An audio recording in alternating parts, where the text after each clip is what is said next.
Assalamualaikum warahmatullahi wabarakatuh. Selamat siang, salam sejahtera bagi kita semua. Kami dari kelompok 3 akan mempresentasikan hasil dari diskusi kami, yaitu terkait motivasi belajar. Hal ini guna pemenuhan tugas psikologi pendidikan yang diampuh oleh Bapak Akaat Hasjandito, SPD MPD. Next. Dari kelompok kami terdiri dari 9 anggota. Yang pertama, Atur Wahyu Wicaksono, Heru Hermawan, Kuntum Latifatur Rosyida, Eni Seviana, Sinta Dewi Aryani, Dwi Gili Azari, saya sendiri Desi Andini, Nanang Yusuf Sufianto, serta Solihatun Nurjana. Next.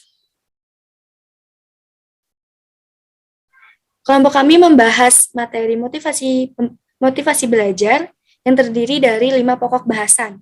Yang pertama, pengertian motivasi. Yang kedua, pentingnya motivasi dalam belajar. Yang ketiga, faktor yang mempengaruhi motivasi belajar. Yang keempat, teori-teori motivasi belajar. Serta yang terakhir, strategi motivasi belajar. Nah, selanjutnya, materi terkait pengertian motivasi akan dijelaskan oleh Sinta. Kepada Sinta, waktu dan layar kami persilakan. Baik, di sini saya akan menjelaskan mengenai pengertian motivasi. Untuk motivasi itu sendiri merupakan salah satu faktor yang ikut menentukan keberhasilan anak dalam belajar. Motivasi adalah sebuah alasan yang mendorong seseorang untuk memulai, melakukan, menyelesaikan, dan menghentikan suatu aktivitas untuk mencapai tujuan tertentu yang diinginkan dari motivasi tersebut. Motivasi adalah proses yang menjelaskan intensitas, arah, dan ketentuan seseorang individu untuk mencapai tujuannya. 3 elemen utama dalam definisi ini diantaranya adalah intensitas, arah, dan ketekunan.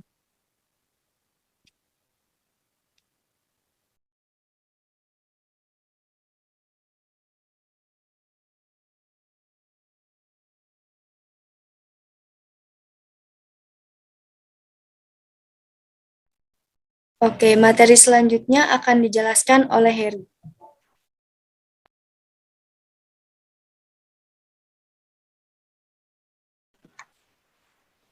Oke, selanjutnya ada pengertian motivasi menurut para ahli. Yang pertama menurut Slavin pada 1994, motivasi merupakan proses internal yang mengaktifkan, memandu, dan memelihara perilaku seseorang secara terus-menerus. Kemudian menurut Imron pada 1996, motivasi berasal dari bahasa Inggris, yaitu motivation, yang berarti dorongan atau pengalasan untuk melakukan suatu aktivitas hingga mencapai tujuan. Menurut beberapa pakar psikologi, menggunakan kata motivasi dengan mengaitkan belajar dapat menggambarkan beberapa proses, yaitu 1. Memunculkan dan mendorong perilaku. 2. Memberikan arahan atau tujuan perilaku. 3. Memberikan peluang terhadap perilaku yang sama. 4. Mengarahkan pada pilihan tertentu.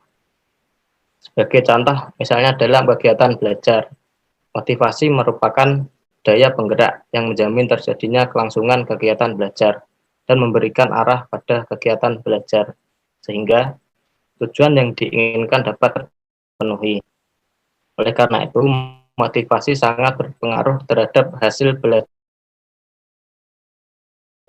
Motivasi untuk belajar, maka orang tersebut tidak akan mencapai hasil belajar yang optimal.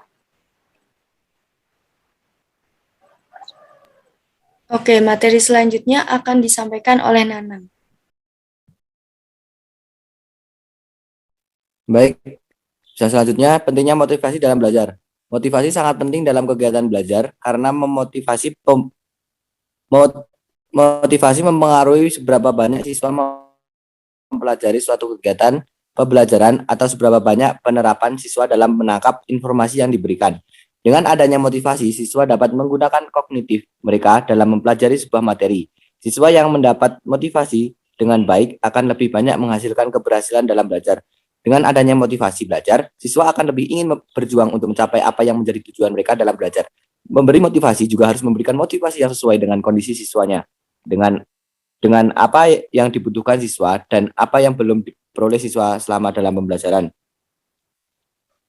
Pentingnya motivasi dalam belajar karena motivasi mempengaruhi banyak siswa atau mempelajari suatu kegiatan belajar, atau berapa banyak penerapan siswa dalam menangkap informasi yang disajikan kepada para siswa. Dengan adanya motivasi, siswa dapat mempengaruhi kognitif.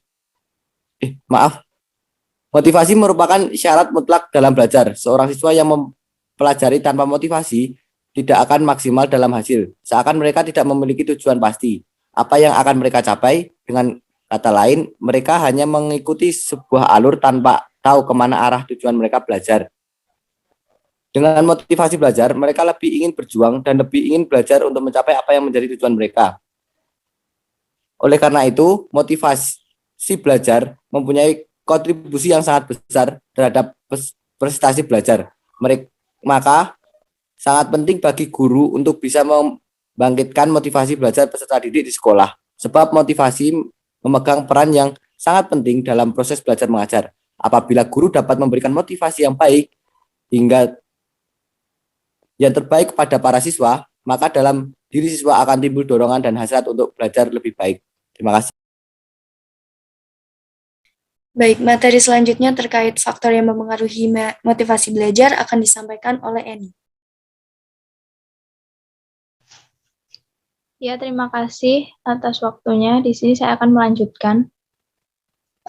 Saya akan menjelaskan tentang sikap dan kebutuhan.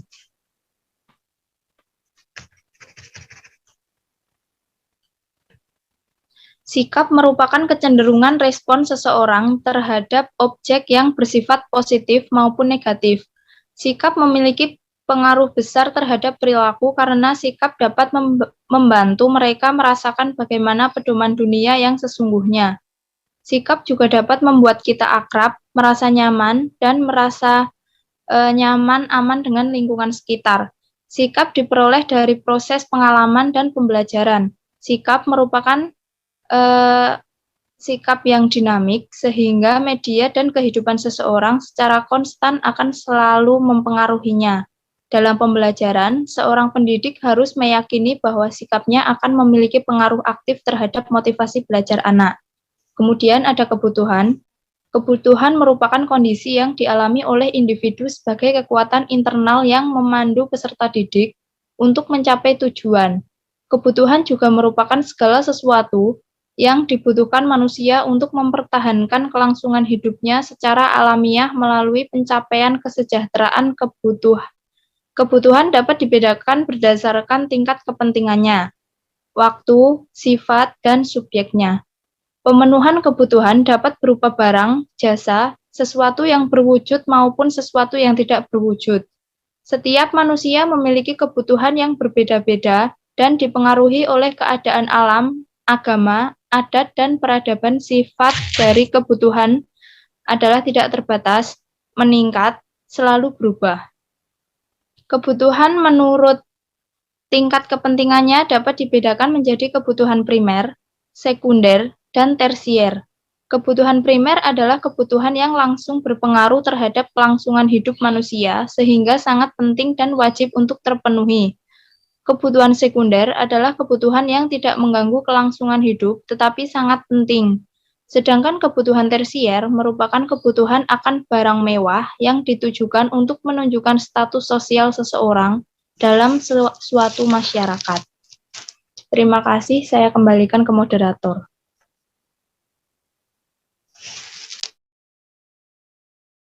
Baik, materi selanjutnya akan dijelaskan oleh Kuntum. Kepada Kuntum, dipersilakan.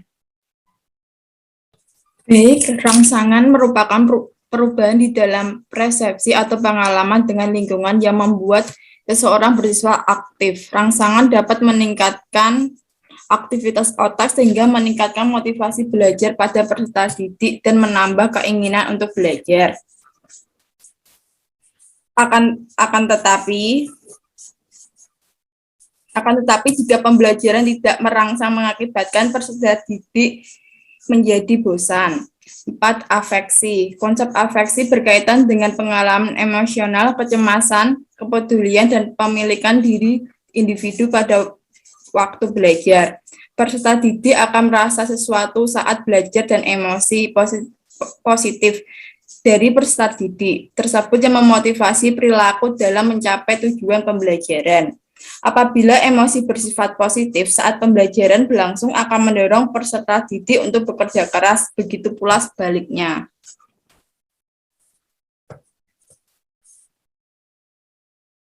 Oke, baik. Selanjutnya akan disampaikan oleh Solihatun.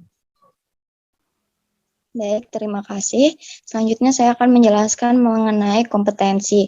Kompetensi ini dapat memberikan peluang pada kepercayaan diri untuk berkembang dan memberikan dukungan emosional terhadap usaha tertentu dalam menguasai keterampilan dan pengetahuan baru. Perolehan kompeten dalam belajar menunjang kepercayaan diri yang dapat menjadi faktor pendukung dan motivasi belajar oleh peserta didik. Teori motivasi juga berasumsi bahwa peserta didik secara alami berusaha untuk berinteraksi dengan lingkungannya. Secara intrinsik termotivasi untuk menguasai lingkungan dan mengerjakan tugas dengan berhasil, sedangkan secara genetik diprogramkan untuk menggali, menerima, berpikir, memanipulasi, dan mengubah lingkungan. Selanjutnya adalah dalam penelitian psikologi ditemukan bahwa peserta didik cenderung termotivasi apabila mereka menilai bahwa aktivitas belajar ini sangat efektif.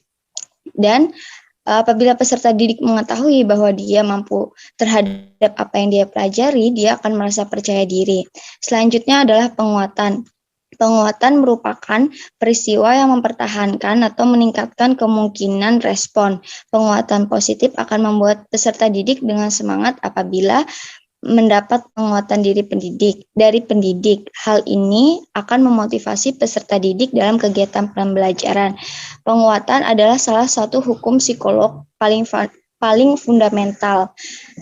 Penguatan merupakan peristiwa yang mempertahankan atau meningkatkan kemungkinan respon. Di dalam teori penguatan positif memainkan peran penting karena penguatan positif ini dapat menggambarkan konsekuensi atas peristiwa itu sendiri. Apabila penguat positif terjadi, dapat terbentuk misalnya dengan beasiswa maupun berupa kegiatan sosial. Sedangkan penguat negatif merupakan stimulus atau aversi maupun peristiwa yang harus diganti atau dikurangi intensitasnya. Misalnya, pendidik menyatakan kepada peserta didik bahwa gaya membaca siswa pada waktu membaca sangat membosankan sehingga harus dihentikan. Sekian yang dapat saya sampaikan, saya kembalikan ke moderator. Baik, terima kasih Solihatun. Selanjutnya, materi terkait teori motivasi akan dijelaskan oleh Arthur.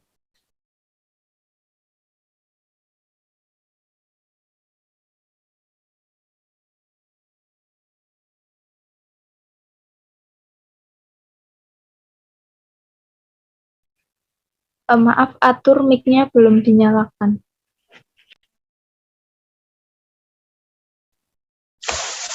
Oke, terima kasih. Di sini saya akan membandingkan teori-teori motivasi belajar. Teori yang pertama, belajar behavioral. Perspektif behavioral menekankan imbalan dan hukuman eksternal sebagai kunci dalam menentukan motivasi siswa. Motivasi menurut pandangan teori behavioral adalah suatu perubahan di dalam perilaku sebagai hasil pengalaman dengan lingkungan. Meningkatnya perilaku penguatan akan dapat meningkat motivasi. 2. Teori Abraham Maslow. Teori Maslow ini terdiri dari tingkatan kebutuhan manusia sesuai dengan skala prioritas. Menurut Maslow, jika kebutuhan dasar terpenuhi, maka seseorang dengan sendirinya akan berusaha untuk memenuhi kebutuhan berikutnya. Maslow juga beranggapan bahwa kebutuhan individu berfungsi sebagai kekuatan pendorong dalam perilaku seseorang. 3. Teori motivasi MC Slayland. Menurut individu, dalam memiliki motivasi jika memang dirinya memiliki keinginan untuk berprestasi lebih baik sebanding lainnya. Seseorang harus menentukan tujuan yang logis dengan memperhitungkan resiko yang ada serta melakukannya secara kreatif dan inovatif. Keempat, teori Herzberg menjelaskan bagaimana seseorang dalam mengendalikan faktor-faktor yang dapat memberikan kepuasan atau tidak. Motivasi di sini sebagai faktor dari sumber kepuasan sebagai prestasi, tanggung jawab, dan penghargaan yang dicapai. Terima kasih. Baik, materi selanjutnya terkait membandingkan teori-teori serta strategi motivasi belajar akan disampaikan oleh Azhar. Baik, saya akan membahas tentang strategi meningkatkan motivasi belajar, yaitu ada 7 buah. Yang pertama, melalui pengembangan bahan pembelajaran.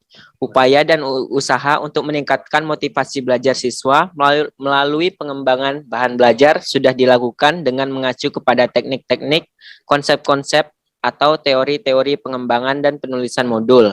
Misalnya menggunakan ilustrasi, gambar, dan grafis. Yang kedua ada melalui awal pembelajaran yang baik. Pertama, yaitu mengecek kehadiran siswa. Kegiatan ini dimaksudkan untuk memusatkan perhatian siswa pada situasi pembelajaran yang akan dimulai. Dengan demikian, baik fisik dan mentalnya terjaga dan siap mengikuti pembelajaran. Nah, yang ketiga itu ada kualitas guru. Guru menjadi pioner dalam proses kegiatan belajar mengajar. Oleh karena itu, sebagai seorang guru harus secara sadar diri terus melakukan peningkatan kualitasnya. Tidak hanya itu, berbicara soal kualitas mengajar pada mata pelajaran yang diampu, lebih dari itu guru juga dituntut untuk lebih berkualitas. Yang keempat ada memaksimalkan fasilitas pembelajaran. Untuk membangun motivasi belajar siswa, Bapak atau Ibu guru harus bisa memaksimalkan fasilitas belajar yang tersedia. Di saat masa PJJ atau pembelajaran jarak jauh seperti ini, pemerintah melalui Kementerian Pendidikan dan Kebudayaan menyalurkan bantuan kuota internet. Selain itu, Bapak atau Ibu guru juga sangat dianjurkan menggunakan sarana dan prasarana penunjang kegiatan belajar yang bisa memotivasi siswa. Yang kelima, ada pilih metode pembelajaran yang tepat.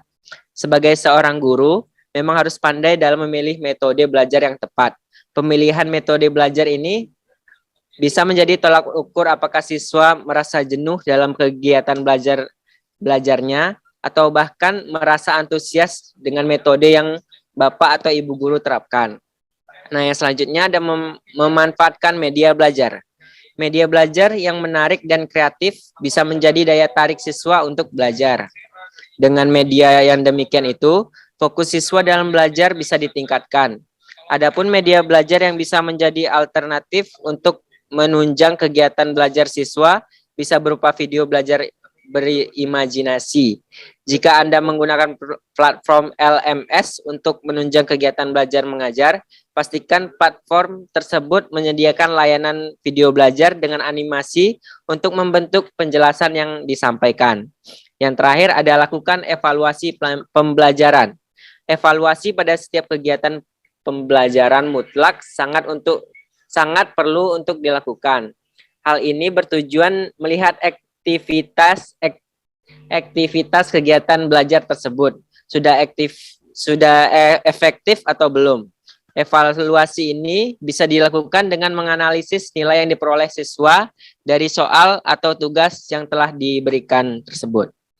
Baik, itu saja strategi meningkatkan motivasi belajar. Selanjutnya saya kembalikan ke moderator. Baik, terima kasih semuanya. Itulah presentasi dari kelompok kami terkait motivasi belajar. Nah, apabila teman-teman ada pertanyaan atau tambahan materi informasi terkait motivasi belajar, bisa disampaikan melalui diskusi via Elena. Selanjutnya, kurang lebihnya mohon maaf. Terima kasih. Wassalamualaikum warahmatullahi wabarakatuh. Waalaikumsalam warahmatullahi wabarakatuh. Waalaikumsalam warahmatullahi wabarakatuh.